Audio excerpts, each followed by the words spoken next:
Guys ये कहानी है आसाम राज्य की, जहाँ एक बहुत बड़ा मंदिर था। उसमें हजारों यात्री दर्शन करने आया करते थे।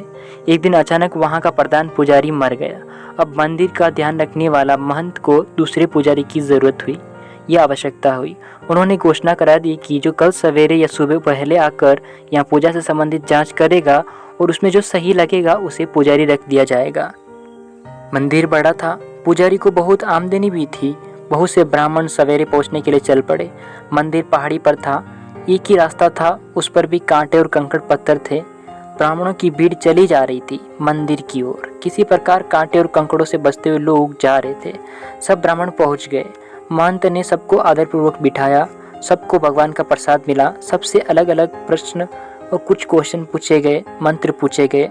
अंत में परीक्षा पूरी हो गई। जब दोपहर हो गई और सब लोग उठने लगे तो एक नौजवान ब्राह्मण वहां आया। उसके कपड़े फटे थे, वह पसीने से भीग गया था और बहुत गरीब सा जान पड़ता था। महंत ने कहा, तुम बहुत देर से आए हो। वह ब्राह्मण बोला, मैं जानता हूँ, मैं केवल भगवान का दर्शन करके लौट जाऊंगा। महंत उसकी दशा देखकर दयालु हो रहे थे। बोले, तुम जल्दी क्यों नहीं आए? उसने उत्तर दिया, घर से बहुत जल्दी चला था। मंदिर के मार्ग में बहुत कांटे थे और पत्थर भी थे। बेचारे यात्रियों को उनसे कष्ट होता था, उन्हें हटाने में देर हो गई। महंत ने पूछा, अच्छा तुम्हें पूजा करना आता है? उसने कहा, भगवान को स्नान करा के चंदन फूल चढ़ा देना और धूप दिया जला देना और भोग सामने रखकर पर्दा गिरा देना और शंख बजाना जानता हूँ। और मंत्र? महंत ने पूछा। वो उदास होकर बोला, भगवान, नहाने और खाने के लिए भी कोई मंत्र होते हैं, ये मैं नहीं जानता। सब पंडित हंसने लगे कि यह मूर्ख भी पुजारी बनने आया है। महंत ने एक क्षण सोचा और कहा, पुजारी तो तुम बन गए, अब मंत्र सीख लेना, मैं सिखा दूंगा। मुझसे भगवान ने सपने में आकर कहा था कि मुझे मनुष्य चाहिए। हम लोग मनुष्य नहीं हैं? दूसरे पंडित ने पूछा। वे लोग महंत पर नाराज हो रहे थे।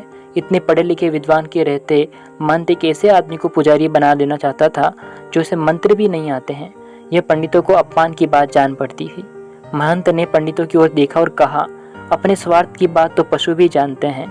बहुत से पशु बहुत चतुर भी होते हैं, लेकिन सचमुच मनुष्य तो वही है जो दूसरों को सुख पहुंचाने और दूसरों के सुखों का ध्यान रखता हो और अपने स्वार्थ को, सुख को छोड़ सकता हो दूसरे सुखों के लिए। पंडितों का सिर नीचे झुक गया।